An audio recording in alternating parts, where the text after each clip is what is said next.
नमस्कार। इस वक्त के बुलेटिन के साथ मैं हूं अनुपम। सबसे पहले बात करते हैं बड़ी खबर की। यूपी विधानसभा चुनाव में टिकट बंटवारे को लेकर बीजेपी में मैराथन मीटिंग का दौर लगातार जारी है। सीएम योगी फिलहाल दिल्ली में मौजूद हैं और पार्टी नेताओं के साथ आज भी मीटिंग जारी रहेगी। इस मीटिंग में उत्तर प्रदेश में टिकट को लेकर मंथन होगा। इससे पहले कल देर रात तक करीब 5 घंटे तक बीजेपी कोर ग्रुप की बैठक चली।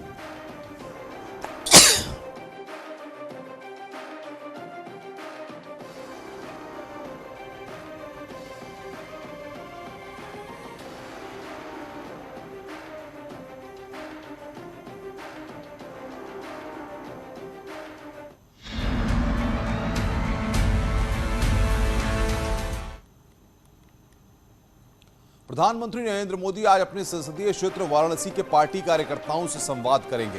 पीएम मोदी नमो ऐप के जरिए काशी के बूथ वर्कर्स को संबोधित करेंगे। यूपी विधानसभा चुनाव के ऐलान के बाद पीएम मोदी का यह पहला वर्चुअल संबोधन है। यूपी बीजेपी की ओर से इसको लेकर संदेश जारी किया गया है। इसके साथ ही पीएम के आधिकारिक नमो ऐप डाउनलोड करने और उनसे जुड़ने की अपील की गई है।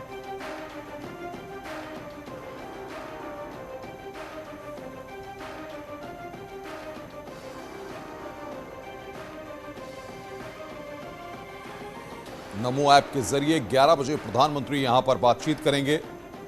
चुनाव के ऐलान के बाद यह पहला वर्चुअल संबोधन प्रधानमंत्री नरेंद्र मोदी का होगा। आज बीजेपी कार्यकर्ताओं से प्रधानमंत्री संवाद करेंगे, काशी के बूथ वर्कर्स से बातचीत करेंगे।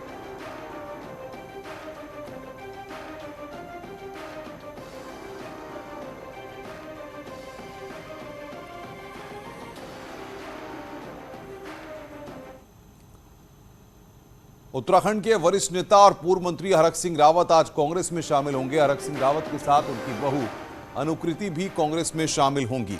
दिल्ली में दोपहर 12 बजे आयोजित कार्यक्रम में वो एक बार फिर हाथ के साथ जाएंगे। इस मौके पर कांग्रेस के कई बड़े नेता भी मौजूद रहेंगे। बता दें कि हरक सिंह रावत कुछ साल पहले कांग्रेस छोड़कर बीजेपी में शामिल हुए थे और हाल ही में बीजेपी ने उन्हें पार्टी से निष्कासित किया है। साथ ही सीएम धामी ने भी कैबिनेट से बर्खास्त किया है। इसके बाद हरक सिंह रावत ने कहा था कि वो कांग्रेस में जाएंगे।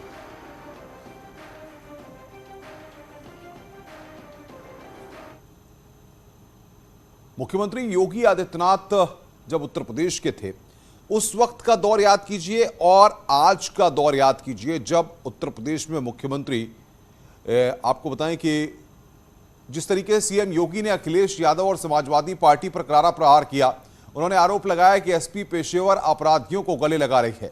कैराना, मुजफ्फरनगर और लोनी में समाजवादी ने गुंडों को प्रत्याशी बनाकर अपना असली चेहरा दिखाया है। उन्होंने कहा कि 10 मार्च के बाद अपराधियों को फिर से जेल में डालेंगे। गाजियाबाद पहुंचे सीएम योगी आदित्यनाथ ने विपक्ष पर जमकर निशाना साधा। सीएम योगी के निशाने पर अखिलेश यादव रहे। हालांकि उन्होंने बिना नाम लिए कहा कि हम सब जान रहे हैं कि पिछले 5 साल में हमारी सरकार ने जिन पेशेवर अपराधियों के मन में भय पैदा किया था, एसपी उन्हें गले लगा रही है। कैराना, मुजफ्फरनगर और लोनी में समाजवादी पार्टी ने गुंडों को प्रत्याशी बनाकर अपना चेहरा दिखाया है और जनता को लूटने वालों को गले लगाया। कैराना से लेकर के बुलंदशहर, स्याना और लोनी तक जो चेहरे समाजवादी पार्टी के सामने आए हैं, कोई कैराना हिंदू व्यापारियों के पलायन के लिए जिम्मेदार अपराधियों को, मुजफ्फरनगर के दंगों के अपराधियों को और उन पेशेवर हिस्ट्री सीटर को अपना कैंडिडेट बना करके समाजवादी पार्टी ने अपने वास्तविक चरित्र को एक बार फिर से प्रदेश के सामने, देश के सामने प्रस्तुत कर दिया है कि प्रदेश के बारे में उनकी मंशा क्या है। अखिलेश यादव ने लखीमपुर के अनाज से अनोखा संकल्प लिया। दोनों हाथों में अन्न लेकर उन्होंने संकल्प किया कि वो किसानों पर अत्याचार करने वालों को हटाएंगे। साथ ही अगर उनकी सरकार बनती है तो फ्री बिजली, बीमा और पेंशन की सुविधा देंगे। अखिलेश ने आरोप लगाया कि वोट के लिए बीजेपी ने किसानों के साथ साजिश की। सीएम योगी और स्वतंत्र देव सिंह ने अखिलेश के अन्न संकल्प पर करारा प्रहार किया है। 3 कृषि कानून को वापस लिए जाने पर अखिलेश यादव ने बीजेपी पर हमला बोला। उन्होंने कहा कि वोट के लिए बीजेपी ने कृषि कानून वापस ली। किसान शहीद हुए, जान गई, आंदोलन किया, झूठे मुकदमे लगे, परवाह नहीं की और उस आंदोलन को लगातार चलाते रहे। अंततः वोट के लिए भारतीय जनता पार्टी ने तीनों किसानों के काले कानून वापस लिए। इसके साथ ही अखिलेश यादव ने प्रेस कॉन्फ्रेंस में किसान नेताओं के साथ लखीमपुर से आया अनाज हाथ में लेकर अन्न संकल्प लिया और बीजेपी को हराने का प्रण लिया। अन्न संकल्प लेते हैं कि जिन्होंने किसान पर अत्याचार और अन्याय किया है उनको हराएंगे और हटाएंगे। अखिलेश के संकल्प पर सीएम ने ट्वीट कर पलटवार किया। उन्होंने लिखा कि दंगाइयों, अपराधियों और आतंकवादियों का हाथ थामने वाले लोग आज अन्न को हाथ में लेकर अन्नदाता के हित चिंतक होने का स्वांग कर रहे हैं। उत्तर प्रदेश सरकार में गन्ना मंत्री सुरेश राणा ने भी अखिलेश को आड़े हाथों लिया। उन्होंने कहा कि किसानों की बात करने वाले अखिलेश एसपी सरकार में दंगाइयों को बिरयानी खिलाते थे।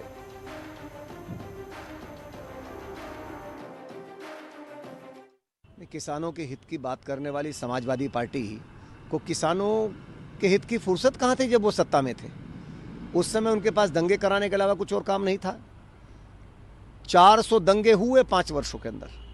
सरकार में बैठे लोग दंगइयों का संरक्षण करते थे। सरकारी विमान से बैठा करके दंगइयों को लखनऊ ले जा करके बिरयानी खिलाई जाती थी। लगातार किसानों के लिए झूठ बोलने वाले लोग। सरकार में कहा था हम किसानों की कर्ज माफी करेंगे, जब सरकार में आए तो कर्ज माफी तो छोड़ो, किसान की कर्ज माफी का नाम तक नहीं ले पाए। योगी आदित्यनाथ जी की सरकार ने किसानों के हित में बड़े फैसले किए हैं। शपथ तो हमने ली है किसानों का भला करने की। सब जानते हैं कि बसपा सपा ने 30 चीनी मिलों को बंद किया, 21 चीनी मिलों को कौड़ियों के दाम बेचा। अपर्णा यादव के बीजेपी में शामिल होने की अटकलों पर अखिलेश यादव का बड़ा बयान सामने आया। उन्होंने कहा कि यह हमारे घर का मामला है और घर में सब कुछ ठीक है। अपर्णा यादव के बीजेपी में शामिल होने की अटकलों पर अखिलेश यादव ने कहा कि यह हमारे घर का मामला है, हम खुद देख लेंगे। दरअसल रविवार सुबह से ही अपर्णा यादव के बीजेपी में शामिल होने की खबरें सामने आई। इसके बाद चाचा शिवपाल यादव ने भी न्यूज 18 से अपर्णा यादव को लेकर कहा था कि पहले काम करें फिर कोई उम्मीद, और अब एसपी अध्यक्ष ने इसे घर का मामला बताया है। मुझे इस बात की चिंता है कि हमारे परिवार की हमसे ज़्यादा चिंता भारतीय जनता पार्टी को है। कहीं आप भारतीय जनता पार्टी से प्रेरित होकर के तो नहीं सवाल पूछ रहे हो? इमरान मसूद और समाजवादी पार्टी के बीच सुलह सफाई का दौर जारी है और टिकट को लेकर जल्द फैसला हो सकता है। बताया जा रहा है कि वो सहारनपुर के बेहट से टिकट मांग रहे हैं, लेकिन पार्टी इसके लिए राजी नहीं है और वो किसी और को चुनाव मैदान में उतारना चाहती है। सूत्रों के अनुसार इमरान मसूद की बीएसपी से भी बातचीत चल रही है। आज दोपहर में इमरान मसूद मीडिया से बातचीत कर अपने अगले कदम के बारे में जानकारी दे सकते हैं। बता दें कि वेस्ट यूपी में कांग्रेस के कद्दावर नेता रहे इमरान मसूद हाथ का साथ छोड़कर साइकिल की सवारी करने गए थे।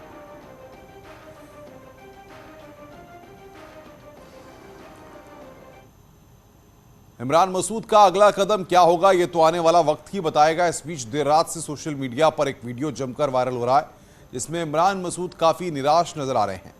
समर्थकों के साथ बातचीत में वो कहते हैं कि उन्हें एक शब्द का उन्होंने इस्तेमाल किया है और उन्होंने कहा है कि उनकी हालत खराब कर दी है। इस वीडियो में वो मुसलमानों को एकजुट होने की बात भी करते नजर आ रहे हैं। क्या कुछ इमरान मसूद ने कहा, आप भी सुनिए। हालांकि न्यूज 18 इस वायरल वीडियो की पुष्टि नहीं करता। मेरे पे क्यों पैर पकड़वा रहे? सारे मेरे पकड़ते फिरेंगे, मेरा कुत्ता बना दिया।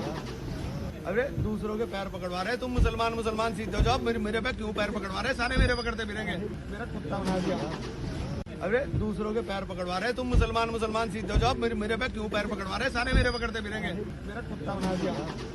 अरे दूसरों के पैर पकड़वा रहे, तुम मुसलमान सीधे जाओ। मेरे पे क्यों पैर पकड़वा रहे? सारे मेरे पकड़ते फिरेंगे, मेरा कुत्ता बना दिया। अरे दूसरों के पैर पकड़वा रहे, तुम मुसलमान सीधे जाओ। मेरे पे क्यों पैर पकड़वा रहे? सारे मेरे पकड़ते फिरेंगे, मेरा कुत्ता बना दिया। अरे दूसरों के पैर पकड़वा रहे। केंद्रीय मंत्री संजीव बालियान से मुलाकात के बाद बीकेयू के राष्ट्रीय अध्यक्ष नरेश टिकैत एसपी और आरएलडी को समर्थन देने वाले बयान से पलट गए। नरेश टिकैत ने मुजफ्फरनगर में किसानों से एसपी आरएलडी गठबंधन का समर्थन की अपील की थी, लेकिन संजीव बालियान से मुलाकात के बाद उन्होंने अपना बयान वापस ले लिया। केंद्रीय मंत्री संजीव बालियान ने भाकियू अध्यक्ष नरेश टिकैत से मुलाकात की।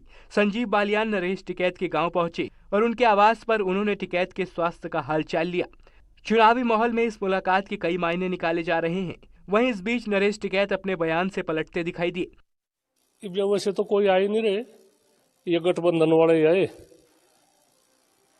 और वहाँ किसान भवन में इकट्ठे हो रहे थे। वहां से कह दिया हमने भी भाई अपना इनका ख्याल रखो, सारी वो है बातचीत।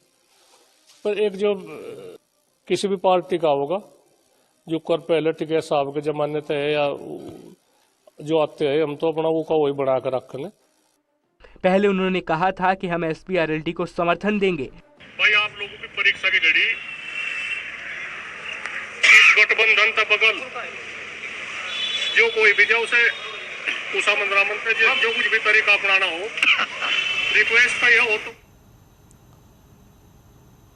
वहीं भारतीय किसान यूनियन के प्रवक्ता राकेश टिकैत ने भी इसका खंडन कर दिया। राकेश टिकैत का कहना है कि उन्होंने कोई गठबंधन नहीं किया है।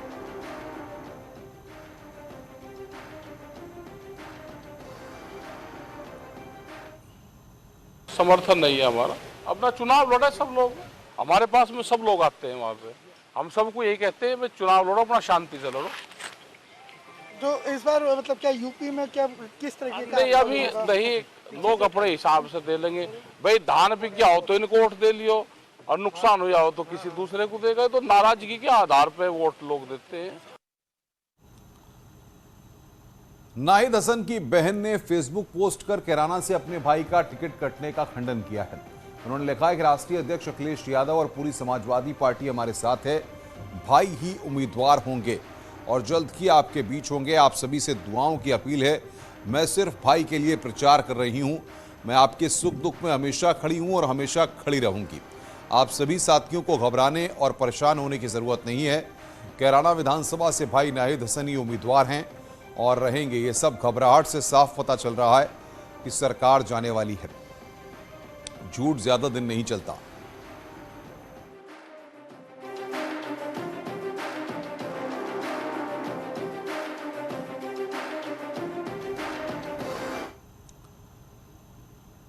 आचार संहिता लागू होने के बाद पुलिस लगातार एक्शन में है। कानपुर में पिछले 4 दिनों से 1 करोड़ से ज्यादा रुपए बरामद किए जा चुके हैं, जो कहीं ना कहीं राजनीतिक दलों से जुड़े बताए जा रहे हैं। कानपुर में चुनाव तीसरे चरण में है और उससे पहले यहां पर लगातार पैसों की बरामदगी की जा रही है।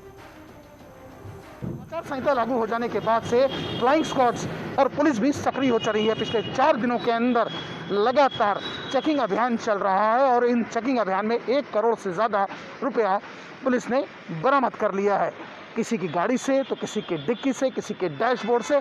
कानपुर के 5 अलग अलग थाना क्षेत्रों में ये कार्रवाई जारी है और अगर सूत्रों की माने तो 3rd फेज में होने वाले चुनाव को लेकर अभी लगातार ये जांच कार्रवाई जारी रहेगी। वीडियो आशीष पांडे के साथ अमित गंजू, न्यूज़ 18 कानपुर।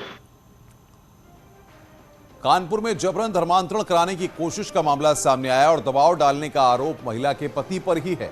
पत्नी का कहना है कि उसका पति 2 साल पहले अजमेर शरीफ गया था। लौटने के बाद पत्नी और 5 साल के बेटे पर लगातार धर्म परिवर्तन करने का दबाव बना रहा था। पत्नी का आरोप है कि जब उसने धर्म परिवर्तन करने का विरोध किया तो पति ने उसके साथ मारपीट की और बेटे को भी जान से मारने का प्रयास किया। मामले में आरोपी के ससुर ने कल्याणपुर थाने में मामला दर्ज कराया है। जब पुलिस आरोपी को पकड़ने पहुंची तो उसने पुलिस के साथ हाथापाई की। इसका वीडियो सोशल मीडिया पर वायरल हो रहा है। अजमेर शरीफ गए हुए थे मेरे पति।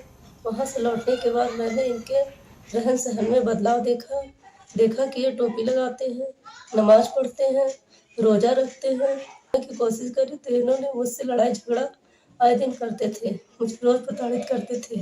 अभी कुछ 7-8 महीने पहले से ये मेरे ऊपर, मेरे बच्चे के ऊपर दबाव बना रहे कि मैं भी मुस्लिम बन जाऊं, बच्चे को भी बना लूं। हमारे देवी देवताओं को गाली देते हैं। 8 महीने से बहन को और भांजे को भी मुस्लिम घर बनाने के लिए कहते थे। सरकार से गुजारिश है कि इनके पीछे जो भी संगठन है, जो भी लोग हैं, कानपुर के हैं कुछ और कुछ अजमेर के हैं, उन सभी के कॉन्टैक्ट नंबर इनके मोबाइल से निकाल कर हमने थाने को। खबरें और भी हैं, फिलहाल एक ब्रेक के लिए। ब्रेक के बाद जल्द हाजिर होते हैं।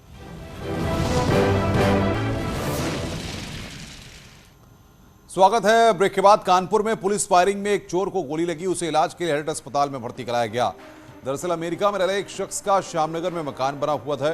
इस मकान में चारों तरफ सीसीटीवी लगे हुए हैं। जब घर का मालिक सीसीटीवी फुटेज देख रहा था तो उसने देखा कि मकान के अंदर कुछ लोग मौजूद हैं। इस पर उसने तत्काल इलाके के लोगों को इसके बारे में बताया और चकेरी थाना पुलिस को भी इसकी सूचना दी। इस मौके पर पहुंची पुलिस ने मकान को चारों तरफ से घेर लिया। इस बीच एक बदमाश फायरिंग करते हुए मकान से बाहर भागा। पुलिस की जवाबी फायरिंग में उसे गोली लगी और वो घायल होकर गिर पड़ा। पुलिस अब उससे पूछताछ कर उसके साथियों के बारे में पता करने की कोशिश कर रही है।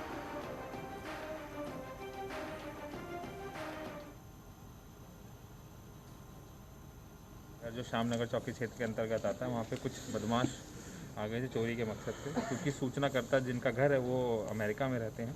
फिर उन्होंने सूचना हमें पुलिस को दी। जब पुलिस यहाँ मौके पे जो लोकल इंस्पेक्टर हैं, चकेरी इंस्पेक्टर, वो आए और कई सारे लोग भी यहाँ लोकल वो यहाँ पे थे, तो उन्होंने देखा एक लड़का जो भाग रहा था, तब उसकी फायरिंग भी हुई, क्रॉस फायरिंग हुई है और उसमें इंस्पेक्टर चकेरी की तरफ से भी फायरिंग हुई है। तो उसमें शायद उसके जख्मी भी हैं।